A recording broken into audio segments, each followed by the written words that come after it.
Hi hello welcome to my channel. Telangana రైతులకు CM Revanth Reddy good news చెప్పడం జరిగింది. రైతు రుణమాఫీపై మార్గదర్శకాలను విడుదల చేసిన నుండి రైతు రుణమాఫీకి సంబంధించి పనులు ముమ్మరం అయితే చేశారు. గతంలో జూలై 15 తర్వాత రుణమాఫీ ప్రక్రియ మొదలు పెడతాం అని చెప్పినట్టుగానే జూలై 15 తర్వాత అయితే రుణమాఫీ అమలు చేసేందుకు 10,000 కోట్లను అయితే ప్రభుత్వం సిద్ధం చేసింది. ఇక వీడియోలోకి వెళ్లే ముందు మీరు కనుక నా ఛానల్ కొత్తగా వచ్చినట్లయితే వెంటనే సబ్స్క్రైబ్ చేసుకోండి. అలాగే మన వీడియోకి లైక్ చేయడం మాత్రం మర్చిపోకండి. ఇక వీడియోలోకి వెళ్ళినట్లయితే గత ప్రభుత్వం 1,00,000 రుణమాఫీ చేస్తాం అని విడతల వారీగా మాఫీ చేసిందని, మా ప్రభుత్వం అలా చేయదని, ఒకేసారి 2 లక్షల వరకు రుణమాఫీ జరుగుతోందని గతంలో డిప్యూటీ సీఎం మరియు సీఎం అయితే తెలియజేయడం జరిగింది.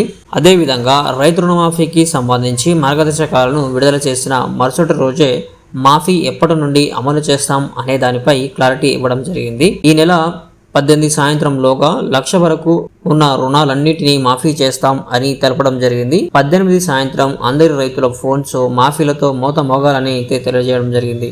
ఈ 18 సాయంత్రం లోపు రైతుల ఖాతాల్లో డబ్బులు జమ చేస్తామని కలెక్టర్లతో జరిగిన సదస్సులో అయితే సీఎం రేవంత్ రెడ్డి తెలపడం జరిగింది. అదే రోజు రైతు వేదికల్లో సంబరాలు ఉంటాయని, ప్రజాప్రతినిధులు పాల్గొనాలని పిలుపునిచ్చారు. కాగా తక్కువ మొత్తం నుంచి ఎక్కువ మొత్తం వరకు రుణాలను సర్కార్ మాఫీ చేయనుంది. అసెంబ్లీ ఎలక్షన్లలో ఈ 2 లక్షల రుణమాఫీ గురించి అయితే సీఎం రేవంత్ రెడ్డి ప్రకటన చేయడం జరిగింది. 2018 డిసెంబర్ 23 నుంచి 2023 డిసెంబర్ 3 వరకు ఎవరైతే రుణాలు తీసుకున్నారో వారికి మాత్రమే రుణమాఫీ చేస్తామని తెలపడం జరిగింది.